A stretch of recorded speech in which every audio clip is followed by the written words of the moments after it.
সকালে কি কি পাওয়া যায় আপনার এখানে? এই যে পাওয়া যায় আর ওই যে খিচুড়ি আর কি? খিচুড়ি আর দুটো ভর্তা। এটা কি শুটকির ভর্তা? হয়, এটা যে ইলিশ ভর্তা। এটা কি? ইলিশ মাছ ভর্তা। ও ইলিশ, হয়, ইলিশ মাছের ভর্তা। এগুলো মরিচের ভর্তা আর শুটকি। এটার ইয়ে কত আপনার? ইয়ে প্যাকেজ কত? দুই রকমের ভর্তা? এটা প্যাকেজ না, এটা এমনি বেশি। হ্যাঁ, দুই রকমের ভর্তা দিয়ে খিচুড়ি 30 টাকা করে প্লেট। 30 টাকা করে প্লেট। সব শ্রেণীর মানুষ খেতে পারে। আর দুপুরে দুপুরে ভাত 70 টাকা।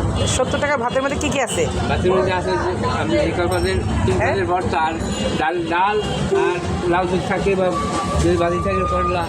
আচ্ছা আচ্ছা এটা আচ্ছা তো আচ্ছা, যার যে মনের মতো ভাত খায়। তৃপ্তি সহকারে। আচ্ছা আচ্ছা, 70 টাকার মধ্যে। হয়, ভাত নাই কাকা? ভাত নাই, ভাত আছে না। এখনো ভাত আসে নাই আপনার, তাই তো? এই যে ভর্তার আয়োজনও দেখা যাচ্ছে এবং সব শ্রেণীর মানুষ কিন্তু খাচ্ছে এখানে।